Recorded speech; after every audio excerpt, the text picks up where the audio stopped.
The thumbnail pretty much says it. Fire this type of person. Because this type of person, in my own experience, will start to destroy your life, your relationships. They will start tearing apart the fabric of your business, and ultimately they will really start to bring financial distress and disorder to your business. So I wanted to go through and help you identify these type of people that are really toxic and dangerous in a business. But there's an upside to this as well, because by removing these people, what you can move to is you can move to a team of A-star players. So let's just jump straight in. I'm John Langley. I run a 7-figure agency called Click Convert Marketing. It's a no-frills, low-cost Google Ads agency, and we operate in the States, Santa Rosa, California, and here in the UK. And over the many years of running this agency, I'm about 30 staff now, I've learned a lot of lessons about HR. And you'll notice if you watch any of the videos about, social media marketing agencies or digital agencies, they all talk about two things. They talk about sales and they talk about recruitment and retention of staff. But what is not talked about is really the management of staff. You've probably got a whole group of people who are really capable. In a digital agency, these will be the people with a great work ethic, they're reliable, they're great problem solvers. But in truth, in any business, it isn't type of that they've got a master's degree or anything. What we're talking about is you just have to look and say, right, let's assume here, this is the average line. And it doesn't matter what it is. It doesn't matter if it's a sales team. It doesn't matter if it's a groundworks team. What you're looking at is to say is, what does a really capable person look like to you? The people that deliver results and money. And what is really below average in this particular job role? And then you've got to look along here and go, right, okay, what does, in your particular industry, what does a really committed person look like? These are people that have probably been with you for a very long time. They started out early in the business with you. They've got your back at all times. They've got a great deal of empathy. They're really good team players, but they can often struggle with their ability. But they are really good people, and they are genuinely trying to do their best for you. And then at the other end, we've got the people up here who have got the real capabilities. But I think really what we've got to do is we've got to separate these bands a little bit here, in my experience, because it's very easy to go and identify anybody who is below average capability and with a below average commitment. And really what these people can do is they can start causing problems for you in your business. Because if you were to look at any business, what you're going to find out is that probably, let's say about 70% of your type of team reside between this high capability and high commitment. And in truth, this band of people are really a reflection of your own management style, your personality. But what can happen is if you allow people to type of start falling below the average ability that you expect to achieve in a company or the average commitment, they can become corrosive and they can start dragging these people down. Now, the problem for you is that in a business, you're probably the last person to find out about this low caliber, low ability person. Because particularly in companies that are, we're at 30 staff here, and if you're an agency below 6 staff, you don't really have too many problems because there may be one person, you've only got 5 people to manage, or if there's 2 of you, as a little bit of partnership is growing, you've only got to manage 2 people each. But as a business starts to grow, say to about 12 people or more, they all start socially going out, they start hanging out, and they're in the bars, they're having a great laugh, they're having nights out. And what they do, these people accidentally start to cover for these people who have low ability and low commitment. And they don't come and tell you. The only people who probably will come and tell you about this are these people over here who are highly committed to you. And they'll probably do this by they'll start whispering in your ear, telling you about problems that are starting to exist in the business. Now, initially, these people are quite forgiving of anybody who's not putting a 100% effort in, but over time, it eats at them a little bit and it starts to destroy the business from within. And what they do is they start to resent the fact that they're working really hard. They may be here, they're above average capability, they're above average commitment, and they're type of what you really aim for as a good baseline employee. But they are being destroyed because every time they look over here, there's somebody who's working from home. They spend all their time jumping into the fridge, eating food, being late for meetings, not delivering a high standard of work. These home workers in particular can become quite problematic because everybody else in the business knows that they're not pulling the weight. People may be in the office. They're wandering around the office all the time. They're distracting everybody. They're just type of causing a little bit of chaos. After a while, it starts to bite at these people. And what it can do is it either starts dragging these people down in your team who are really good performers, their capability starts to fall, and their commitment to you starts to fall. And all of a sudden, you could end up with like a gossipy clique of people that are they're all starting to bitch about something. They're all starting to gang together in a little clique, and they're complaining about small things in the office environment, and they're starting to blow them out of proportion. They're starting to cause you problems. It's my advice that as soon as you spot anybody in your business that has below average capability and below average commitment, I know it's not very pleasant, you need to fire these people. Now, the trouble with firing people is, the real truth is that you never ever regret firing anybody. But what you will regret is you will regret hanging on to these people, these low performers, these low commitment people, longer than you should. And the moment you start to address this with them as well, something else happens. They literally turn on you like raptors, and they start type of being very aggressive towards you. You should have told me earlier, you should have done this. They never ever take accountability for their own failings. And the other problem that comes into this as well is we've got A players. So these are people that you've got in your organization, and they're probably maybe the 10 to 15% of your crew. And these guys go above and beyond. The question comes is that in today's market in the US and the UK, everybody costs a lot of money. So why are you tolerating people who are costing you an awful lot of money to start with? Why are you tolerating their below average capability and their below average commitment when there really often isn't much of a salary difference between an A player and somebody that you need to fire and remove from your organization? You're being unfair to yourself. These people cost huge amounts of money, and yet you're tolerating them. It gets a little bit more interesting because, as you notice, I draw this line along here, and anybody who's got a real high degree of capability, particularly IT staff, I find this one, people in IT departments, or an engineer, they may know something that you don't know, and they know slightly more than you. It happens in the catering industry as well with chefs. And these people, they develop an ego. They lord it over other people, and they hold on to their little domain of information. It may be they're the only ones in your company who knows how to use a CRM system. It may be some software you had built years ago or whatever.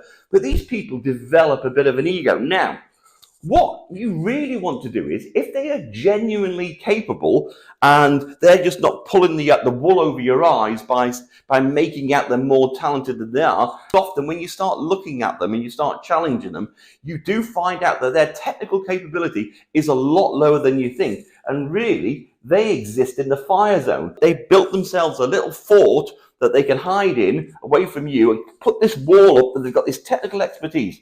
But if they are genuinely capable, what you really need to do, you need to move them over to be A players. You see this a lot in football. It's they're highly talented, but you've got to get them to be all a member of the team. These are all A players together with a solid mission, and the mission is to beat the opposition.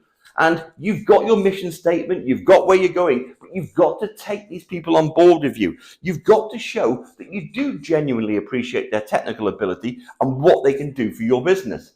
It may be that you start putting them on courses, providing training, train them how to be a team leader, and move them over into this bracket of your A players. Because really what you want to do is, you don't want to accept 10 to 15% of A players. What you really want is you want 80% of your team as being A players. Typically, I'd imagine, well, not imagine, but around 5% of your staff at any one time do fit in this firebox. A friend of mine, Chris, he was appointed to be CEO of a large construction company, 3,000 staff.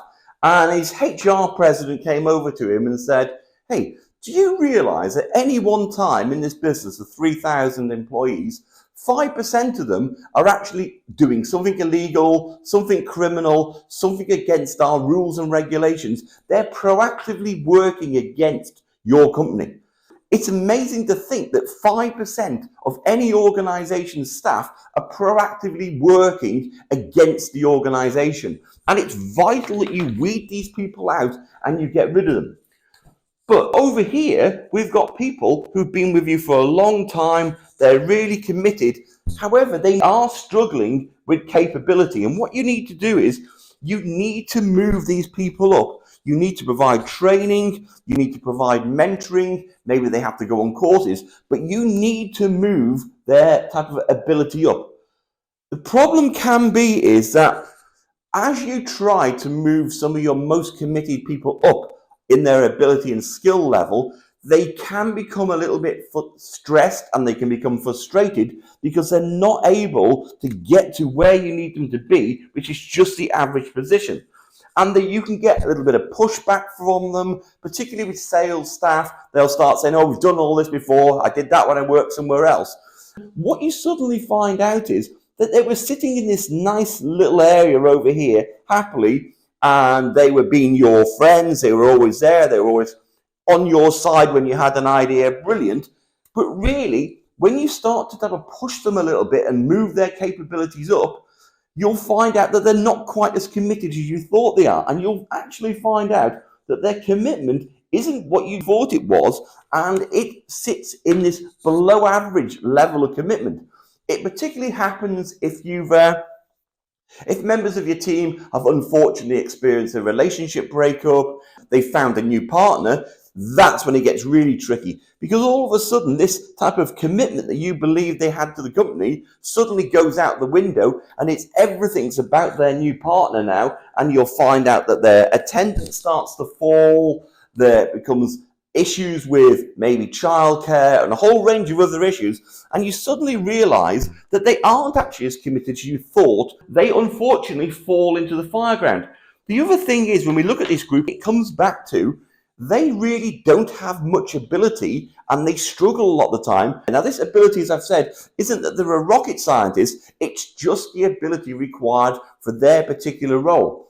And if they're starting to struggle in it, why on earth are you keeping these people here that are struggling when you can use the same resources, the same money for you to go and obtain A players?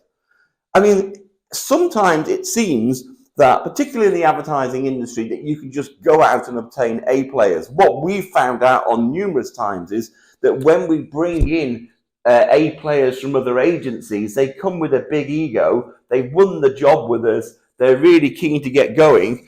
And they have a little bit of a shock that they may have, say, of 3 years of experience, yet somebody who's been through our internal training program here knows a lot more about the job than they do. The people here can just reel off the top of their head the attributes for Google merchant feeds. And these people really do sometimes, when we brought them in from outside, they didn't realize the difference in technical ability here and technical ability outside.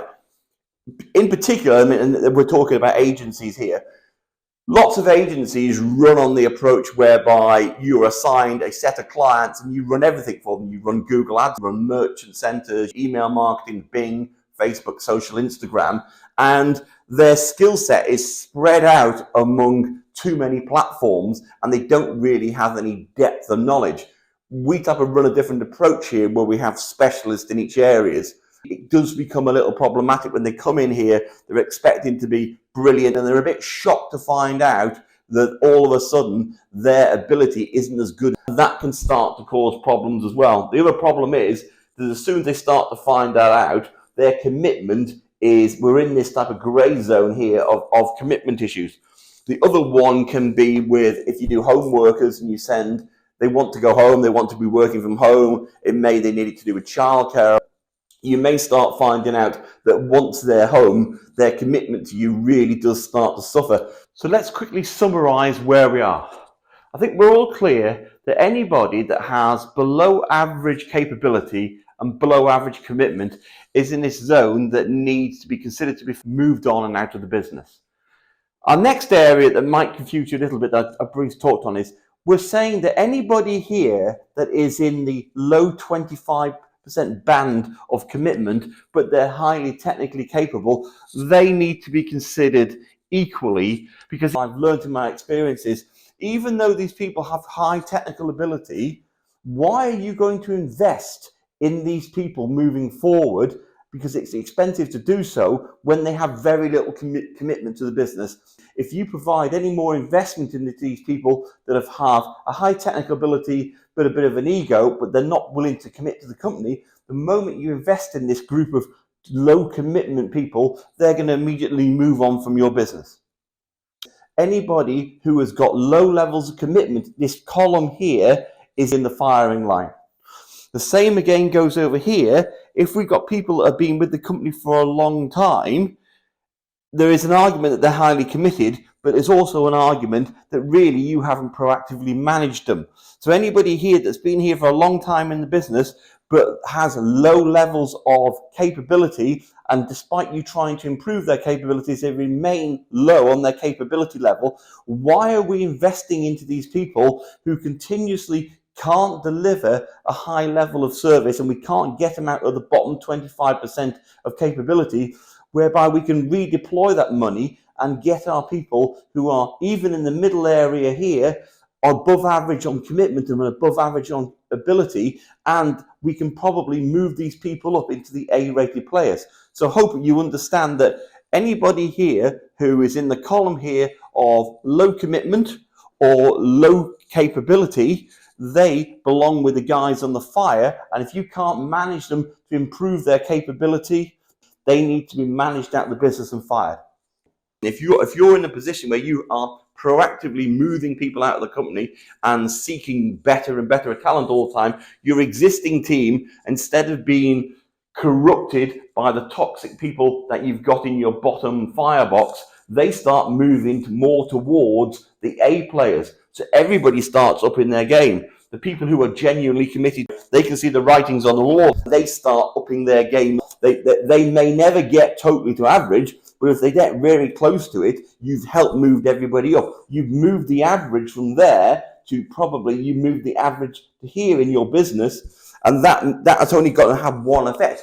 The service that you deliver to your clients is going to increase substantially. Your clients are going to see a material change. The performance, the results they can deliver for your clients is going to skyrocket. So I would encourage everybody to be very, very aware of once a month, go through, start plotting where everybody is on the graph, start putting programs in place to move people's commitment or ability up.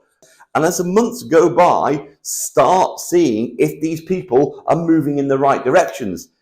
If they struggle a little bit, give a bit more assistance. Ultimately, if they cannot move in the right directions, there's only one answer for this. I hope you found that useful in some ways. As ever, this is sponsored by Click Convert Marketing, my wonderful marketing agency that I founded with Jameson many years ago. And I'd love it if you would click the subscribe button and the like button. It would help me out immensely. I'm only just starting out in this path. I've got my new light today, my professional light. I'm going to get a teleprompter so it'll make it a bit more professional as we move forward and stop me having to waffle a bit. But yeah, it is really hard making videos. It's a lot harder than you think. So I really appreciate it. Just click the buttons, guys. I'll see you next time.